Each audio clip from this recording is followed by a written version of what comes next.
¿Cómo les va? Muy pero muy buenos días. Bienvenidos a una nueva edición de Conexión Agro aquí por Hora Play, como cada lunes, con entrevistados que vienen a contarnos cosas que tienen que ver con el acontecer agropecuario. Y en este caso, un invitado que hace un tiempo lo quería tener y que la verdad que tenemos un respeto mutuo, lo conozco ya hace un tiempo. Y le voy a dar la bienvenida a Marcelo Torres, que es presidente de APRESID, y lo tenemos aquí en el estudio. Marcelo, bueno, gracias por venir. No, gracias por invitarme, un placer estar con vos y con todos los que ven este programa, así que, bueno, gracias por interesarse en APRESID y en nosotros, así que... Bueno, y aparte viste cómo te recibí, porque la previa a la entrada es la tranquera de la REM de APRESID aquí de... mirá, tenés razón, ¿no? me parecía... APRESID acá en silencio, me parecía conocido el fondo, sí. ¿Viste? Sí. Bueno, es una buena recepción. Sí. Bueno, a ver, trabajando mucho, te decía recién fuera de aire que andás por muchos lugares y que, bueno, esta presidencia ya por segundo mandato consecutivo te genera mucho movimiento, mucha actividad desde APRESID. Sí, el balance es muy positivo en lo personal, digo, en lo institucional se verá, tendrán que decir los socios de APRESID. Pero te contaba un poco fuera de aire que es muy intensa la agenda, muy gratificante, ¿no? Las dos barras son muy altas, ¿no? La barra de la gratificación, me refiero a conocer personas con distintas miradas, distintas funciones, en lo público, en lo privado, también en el mundo, ¿no? Sí, claro. Y bueno, sostener esa agenda también es mucho tiempo, mucho viaje, horas que uno le saca a la familia, al trabajo, pero bueno, de vuelta, son las dos barras del esfuerzo y de la gratificación son muy altas. Pero obviamente el balance es súper positivo y soy un agradecido que los socios me hayan dado esta oportunidad de, como dijiste vos, arrancar en abril del 25 este año, claro, el segundo mandato. A ver, uno cuando va, y sobre todo al Congreso, ¿no? Se encuentra con mucha gente que ve en la zona y ve ese monstruo que monta, porque realmente es interesante todo el evento que hacen con toda la parte, digamos, de charlas con protagonistas, que imagino que tienen armado durante todo el año, ¿no? Bueno, mirá, vengo de una reunión del equipo de Congreso justo a la mañana, que ya estamos pensando en el Congreso 26, prácticamente termina el Congreso del año por ejemplo, tomando este ejemplo del 25, y ahí nos juntamos, ahí nomás, porque primero hace un balance de lo que pasó, claro. ¿Viste? Pues siempre es como mejora continua, vas aprendiendo, bueno, sí, a ver cómo resultó el Congreso desde el punto de vista de los contenidos, del apoyo a las empresas, de la experiencia del asistente, el Congreso como plataforma de vinculación y de networking. Bueno, analizamos todo eso, ¿no? Cómo fue toda la dinámica del Congreso, eso es lo primero que hacemos, ahí nomás ni bien termina. Y después ya empezamos a pensar en el Congreso que viene, y ahora que no tenemos definición, ya te aclaro, ya estamos pensando dentro de lo que es el Congreso que viene, la sede, ¿viste? Claro. Estamos evaluando Rosario, estamos evaluando Córdoba, estamos evaluando de vuelta a Buenos Aires, no tenemos definición, pero bueno, sí estamos medio de cabeza metidos en ver el Congreso en su conjunto, pero son justo reuniones bastante importantes porque si esperamos fin de octubre definir ya dónde lo vamos a hacer, todavía no lo sabemos. Claro. Marcelo, fue código abierto este año y era un poco, ¿no? Tratar de abrir ese código para que todos participen y vuelquen ideas. Y eso me parece que forma parte también de lo que es el campo en general, ¿no? De opiniones, de tratar de aportar nuevos conocimientos. Bueno, un poco estábamos el otro día mirando el posicionamiento estratégico de APRESID, ¿viste? Y qué cosas se mantienen en la cultura desde los inicios, claro. Y es esto, el trabajo en red, ¿no? Cuando empezó APRESID en el año 89, pero antes también, los productores trabajaban en zona centro, ¿viste? Adaptando esta nueva tecnología, la siembra directa, que acá tenía muy baja adopción. Junto con los técnicos de INTA, en este caso INTA Marco Juárez, ahí arrancó APRESID en el sur de Córdoba, y también con los fabricantes de maquinaria agrícola, claro. ¿No? Rápidamente fue a Santa Fe y todo, después creció y hay 40 regionales desde Metana hasta la Patagonia, pero esos fueron los inicios donde ese modelo interactivo de innovación, que era el productor, contando lo que quería hacer, la ciencia un poco dándole algunas herramientas para poder interpretar algunos diseños de las rotaciones y adaptando la maquinaria, porque no es lo mismo, no sé, el tren de siembra que necesitamos acá en el sur, que tenemos mucho rastrojo, suelos muy fríos, que en la zona semiárida o en la zona núcleo. Entonces fue clave eso, si no, no hubiese escalado como escaló. Y yo creo que ahora ese modelo interactivo de innovación hay que agregarle al consumidor, que representa a la sociedad, a través de la industria de los alimentos. ¿Viste? Trabajamos con casi todos, en trabajar en indicadores, de triple impacto, ¿viste? En generar mercados diferenciales. Bueno, toda esa agenda está mucho más incipiente, pero siempre el criterio es el mismo, ¿no? Crear espacios donde interactúen las partes, la ciencia, el productor, la tecnología. La biotecnología fue muy importante en los inicios de APRESID también, para adaptar maíces tardíos, la soja resistente a glifosato, que después no te genera otros problemas, ¿no?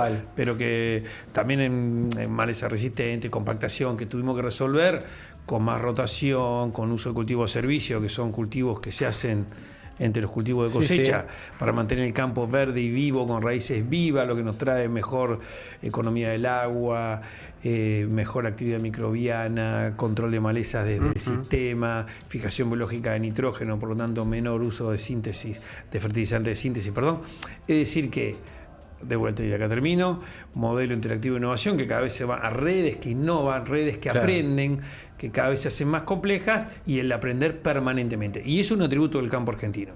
Cuando vas al agro, sobre todo europeo e inclusive estadounidense, vos ves productores más grandes de edad, los jóvenes no tan interesados por el sector agropecuario, adaptando mucho lo que le dice la extensión de la universidad local, ¿no? Bueno, este es el paquete, y haciéndolo el productor argentino, el productor brasileño, el productor de la región, es un productor muy innovador que trabaja en empujar esta innovación, pero desde la realidad del productor, que tiene que ser una innovación de triple impacto, ¿no? Que sea rentable, que tenga buen nivel de productividad, que impacte poco en el ambiente y que también tenga impacto social. Pero eso de vuelta es un atributo del agro de nuestra región. Ahora, justo contabas esto, ¿no? De los empresarios un poco más longevos, si se quiere, en otros lugares.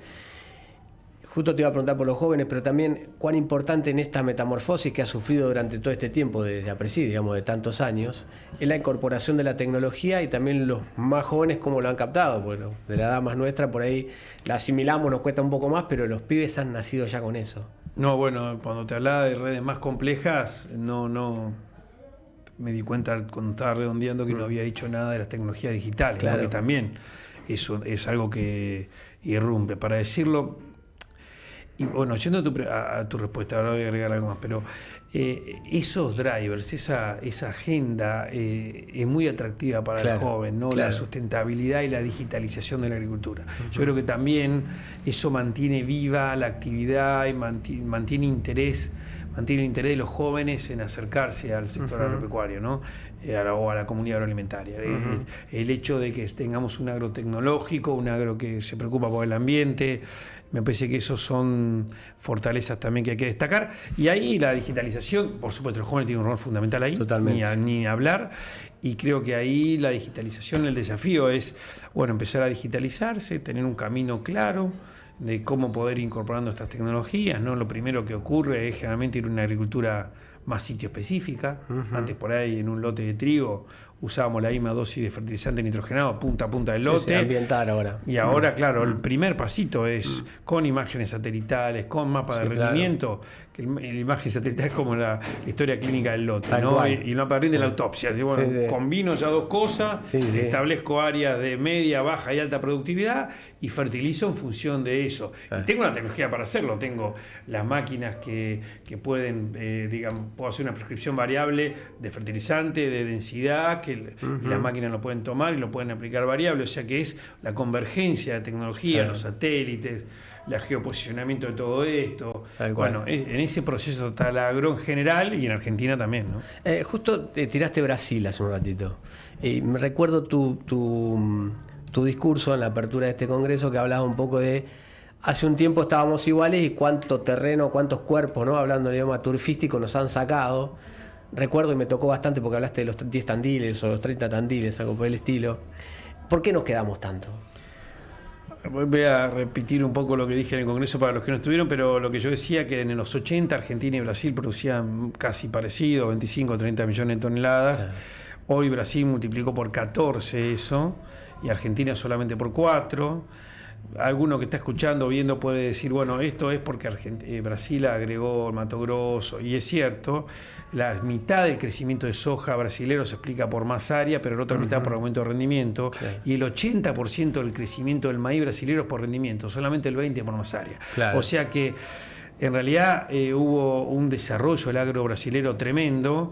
Me parece que tuvieron mucho foco ellos en esto. El Embrapa, que es el Instituto de Investigación Brasilero, aportó mucho, siempre con esta línea. La política de Estado brasilera, claro. También uno viajaba también, pero haciendo una conexión en el pasado, presente y futuro, o al menos pasado y presente, vos ves que la estrategia de Brasil es la misma respecto a inserción del agro brasileño en el mundo con Bolsonaro que con Lula, que son totalmente distintos. Sí, en la misma línea. Pero la misma línea, claro. Eso es lo que Argentina tiene que lograr, acuerdos, no mínimos, y eso ya excede al agro, no tener, bueno, en estas 10 cosas, 8, 6, estamos de acuerdo, y saber que el otro son matices. Y yendo ¿por qué Brasil creció tanto? Mira, Brasil nunca cerró exportaciones, nunca tuvo desdoblamiento cambiario, nunca tuvo retenciones. O sea, ahí tenés 3 elementos muy importantes y saber dónde vas, ¿no? Claro. Que no. El productor argentino está haciendo una agricultura defensiva, ¿no? O sea, sí. Con la presión fiscal que tiene, con la retención, con los cambios permanentes de regla de juego. Apertura, cierre de mercados, no hablo de este gobierno, hablo en general, de los últimos 30 años en Argentina. Todo lo que pasó con el tipo de cambio en estos 30 años, con el dólar oficial, el dólar de todos los colores, informal, el dólar agro, el dólar soja. El productor estaba más atento a ver dónde podía posicionarse, cómo se financiaba 100 pesos, 100 dólares, si había una edición especial del dólar salir y vender, que en producir, y la verdad que en lo productivo estaba invirtiendo a nivel medio porque el riesgo era muy alto. Entonces, claro. Yo creo que y sigue un poco en el mismo sentido, hablamos el otro día que no reponemos ni la mitad del fósforo nitrógeno que nos llevamos. Me parece que en los grandes cultivos obviamente que nosotros creemos que si al agro le sacás el freno de mano, de alguna manera le das de esa previsibilidad y vas a una presión fiscal lógica a la de cualquier actividad, me parece que rápidamente podríamos pasar de 140 a 200 millones de toneladas, simplemente fertilizando al 80% del rinde potencial, que sería fertilizar a un rinde alcanzable, podríamos mejorar 40, 50 millones de toneladas y podríamos triplicar el área de riego también, aunque serían 10, 15 millones más de toneladas. Ahora, eso también demanda una articulación público-privada inteligente. No, pasamos de un Estado por ahí muy agobiante, burocrático, que traba todo, a aprender esta nueva relación donde se empodera la libertad individual y el desarrollo, pero bueno, hay determinadas acciones en el campo, como ser referente, no sé, en biocombustible sustentable para aviación, desarrollar zonas de riego, que implican, tomando este último ejemplo, tener buenas rutas o caminos de acceso, tener la energía que llega al pivot, tener el mapa de acuífero, que implica articular elementos. La coordinación tiene que estar entre lo público y lo privado. ¿Viste? Y la macro es importante, pero también la micro y la coordinación de distintas variables para capturar valor en lo que sea. Dijiste esto de retenciones. ¿Sirvió de algo lo del otro día? Esa semanita cortita, ese veranito sabía que la pregunta era eso, venía por ese lado. Es que la dijiste vos. No pasa nada. No, mirá, la verdad es que es complejo el tema. Nosotros hemos hablado bastante con cuadros técnicos del gobierno y, bueno, no sé, viste hasta qué punto se sorprendieron, hasta qué punto fue un tema con la exportación, no sabemos, pero sí como que rápidamente los exportadores tomaron eso y, bueno, ahora hay que ver cuando tengan que hacerse de esos granos, básicamente de la soja, pero en general, ver, ¿viste? A qué valores el productor está dispuesto a convalidar esos precios y qué puede capturar de todo eso. El periodo de embarque, repartamos un poquito del productor. Periodo de embarque bastante largo, entonces pueden comprar con cierta tranquilidad. Es un tema complejo. La verdad que la primera movida fue de la exportación y hay que ver ahora cómo se va volcando al mercado y al productor. Claro. Eso está por verse. El producto, a ver, desde el sector agropecuario se rescata que hubo una baja de retenciones, viste, del 20% de la alícuota que tenían antes. Sí, que estaban ahí, la subieron, la volvieron a bajar, ¿no? Siguen estando altísimas. Y esto fue algo muy puntual. Por necesidad de dólares que se hizo, lo tomaría como algo puntual. Lo que necesitamos es visión de largo plazo, ¿viste? Sí, eso... plantear, digamos, la cancha con el arco previsible. Claro. Y esto, ¿no? Me quedaba pensando, ¿no? Y creo que lo hemos hablado. ¿Cuánto más se podría trabajar e invertir en esto, ¿no? En más nutrientes, más fertilizantes, en riego y demás, teniendo esa liberación, sabiendo que se puede agrandar la brecha también de rendimiento, ¿no? Y poder apostar más y no tener esa defensiva que decías. Sí, obviamente te dije un poco los números recién, de 140, 150 millones a 200 pasaríamos fácilmente, podríamos crecer todavía más, pero ahí lo que también hace falta una política también de Estado de cómo vamos a insertar nuestras cadenas en el mundo, cómo vamos a agregar valor, ¿viste? Claro. También yo mencionaba el biocombustible sustentable para aviación, para que la gente entienda. Los aviones que operan en aeropuertos europeos tienen que tener un corte con combustible que no sea fósil, sino que venga de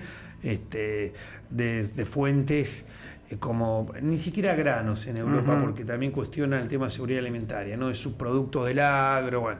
Y también va creciendo las metas de biocombustible de síntesis, ¿no? O combustible que se hace con dióxido de carbono antropogénico, hidrógeno verde, bueno, también eso va creciendo. Pero hay como una especie de progresión en el uso de los cortes y una captura de valor que podría ser de Argentina, que estamos en una punta del planeta, que los aviones tienen que repostarse, tendríamos la chance de hacerlo, pero son cadenas que hay que armar, ¿no? Que no hay que subsidiar ni nada, sino armar una estrategia.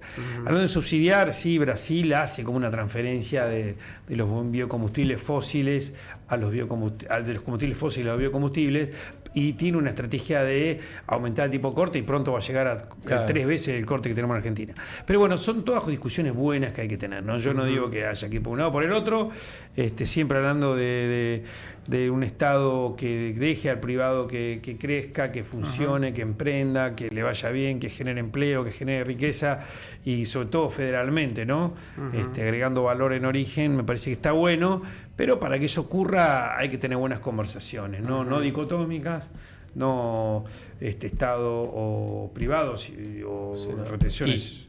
Sí, bueno, en relación hay que tener una política clara de sacarlas, pero me refiero en otras cosas, seguramente hay posiciones, por ejemplo, el uso de esta agenda de cambio climático como una barrera arancelaria para Argentina y como una barrera geopolítica hoy de proteger determinados mercados, parte de Europa, está claro que el reglamento de libre deforestación europeo, que ahora se postergó otro año más, no tiene base científica, más una base proteccionista, que también le está costando con los mismos productores europeos, ¿no? Esta misma cuestión que no es muy lógica, Bruselas, que define la PAC, se la aplica a los mismos productores europeos, que también tienen subsidios, sí, pero tienen que cumplir un reglamento muy burocrático y complejo, y que prácticamente la rentabilidad que tienen es el subsidio que cobran, no es viable eso. Entonces, pero retomo lo que te decía.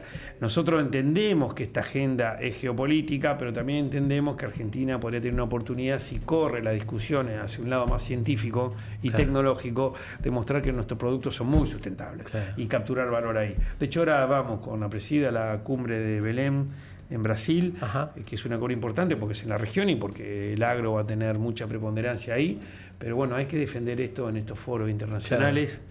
Y a veces son esas posiciones intermedias, ¿no? Entendemos que se usan políticamente, pero creo que si la usamos bien podemos tener la posibilidad de capturar valor. Marcelo, a ver, creo que nosotros mismos no nos vemos bien. Digo, a ver, ¿por dónde viene? Hemos charlado que dentro del mundo somos por ahí los que más aplicamos siembra directa y que en otros lugares digamos, no se hace de tal manera. Y nosotros no lo sabemos a eso, no sé si está tan difundido decir, che, la verdad, cuando se habla de conservación, realmente en Argentina se trabaja y bastante en eso se piensa. ¿Cómo nos ven de afuera? Pues sé también que están viajando por ahí con empresas de fábrica mecánica agrícola para tratar de colocar también las sembradoras y todo lo que tiene que ver con este paquete, ¿no? Que es la siembra directa. ¿Cómo nos ven de otro lado? Bueno, a veces con una lente distorsionada, ¿no? Creo que hay mucho para laburar ahí. Como toda... es una buena pregunta. Y es compleja, o sea, compleja no de responder, sino que tiene... Depende, sí. Hay algunas cosas que no ven bien, otras que no. Depende, tanto. Es muy ingeniero agrónomo. No, es muy ingeniero agrónomo, sí, no, pero voy a tratar de ir un poco más. Porque, a ver, nos ven como un agro innovador, eso sin duda. Creo que en eso, como a nivel futbolístico, creo que Argentina, Brasil son potencia a nivel agro y nos ven como eso, como potencia, como muy competitivos, muy innovadores y nos respetan mucho en eso. Por supuesto tiene una lectura de que entienden que los niveles de adopción de siembra directa son altísimos, no pueden creer directamente, no lo pueden creer, pero también te cuestionan. Nosotros cuando hacíamos siembra directa en los inicios, acá en Mar del Plata, por decirte algo, nosotros cosechábamos un trigo en diciembre y sembrábamos girasol en octubre. Todo ese periodo era barbecho químico, pasábamos distintos herbicidas para mantener el campo limpio de malezas y sembrar arriba de los restos de cosecha del cultivo anterior. En este ejemplo que te estaba dando, arriba de los rastrojos de trigo que habíamos escuchado en diciembre, en el octubre siguiente estábamos sembrando. Ahora entendemos que mantener el campo así sin vida tanto tiempo no tiene mucho sentido. Obviamente depende mucho de la zona, cuántos milímetros tenés, qué profundidad tenés de suelo, pues tienen que manejar la economía del agua, pero lo que hacemos ahí en el medio de esos dos cultivos, si no hacemos doble cultivo de cosecha, que hacemos trigo-soja, que es otra opción, hacemos un cultivo de servicio, es un cultivo que no se hace para cosechar. Una gramínea con una leguminosa que se pone, entonces tiene varias ventajas. Como tenés una leguminosa que puede ser vicia, la más usada, fijás biológicamente nitrógeno, entonces usás menos fertilizante en el cultivo que sigue, nitrogenado.